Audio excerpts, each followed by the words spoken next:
Hatep, I wish to elaborate a little bit more on germs, because what's allowing us to be sick also, well, take it back to the physical level.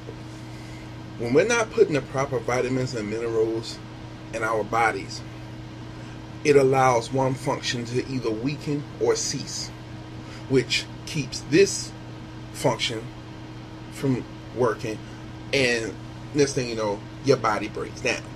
Okay? And it occurs mentally. Another example, just like in one of my last posts dealing with communication and how children pick up bad communicative habits. Children can also pick up other habits of behavior from our parents, from the parents, which are also germs. Say for instance, if the mother or the father was an alcoholic or a drug abuser, or someone who likes to gossip, or just any negative manifestation that comes from any negative action, that is a germ we are spreading to our offspring, to our progeny, to the next generation. Okay? So be very mindful of that. The next word is hard.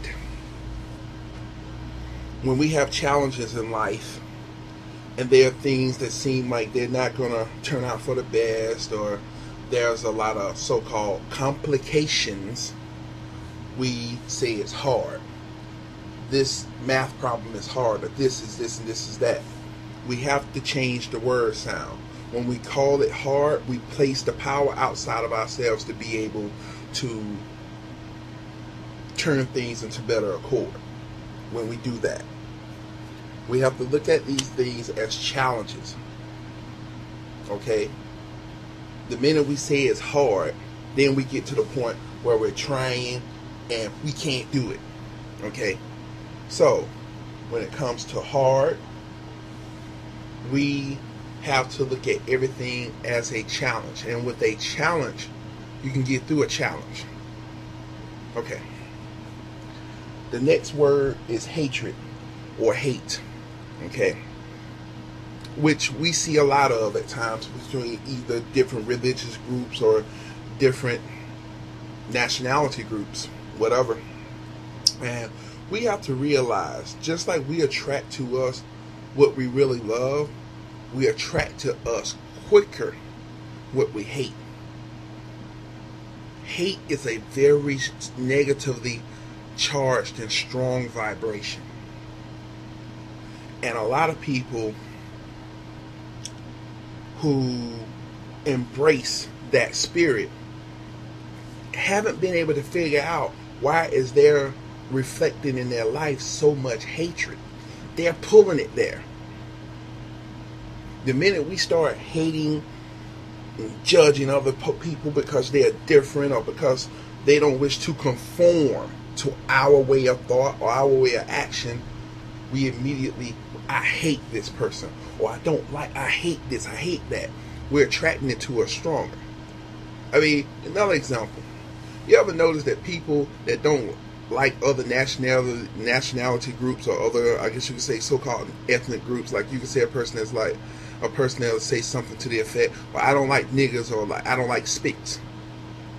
And this thing, you know, in their neighborhood, those so-called same niggas and spics begin to move in their neighborhood.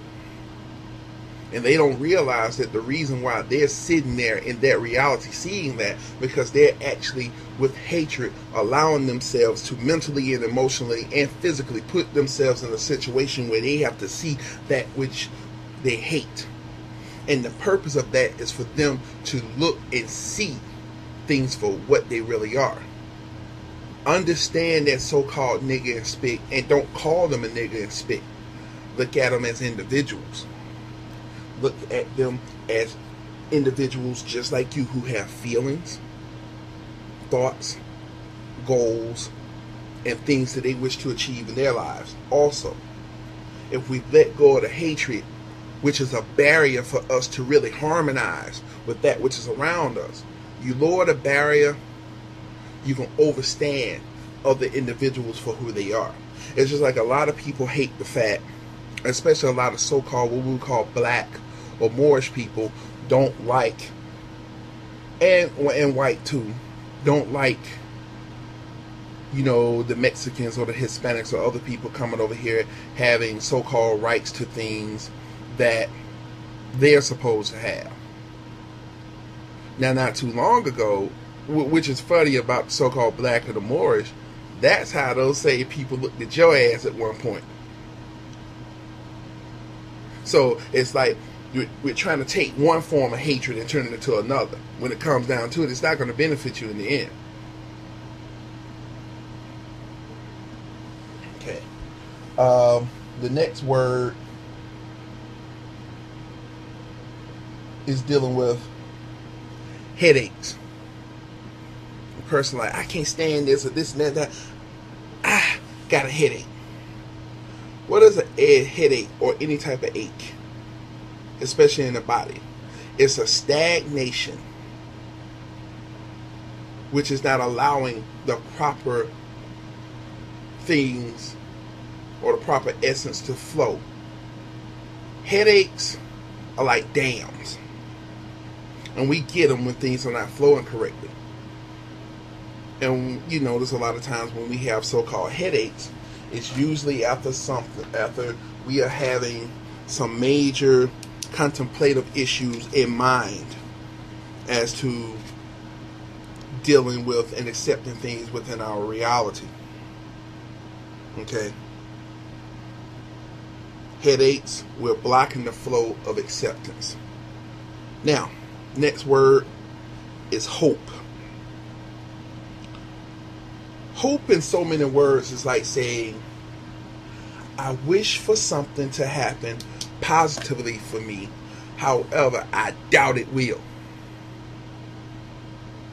That's what we're saying when we're using the word hope.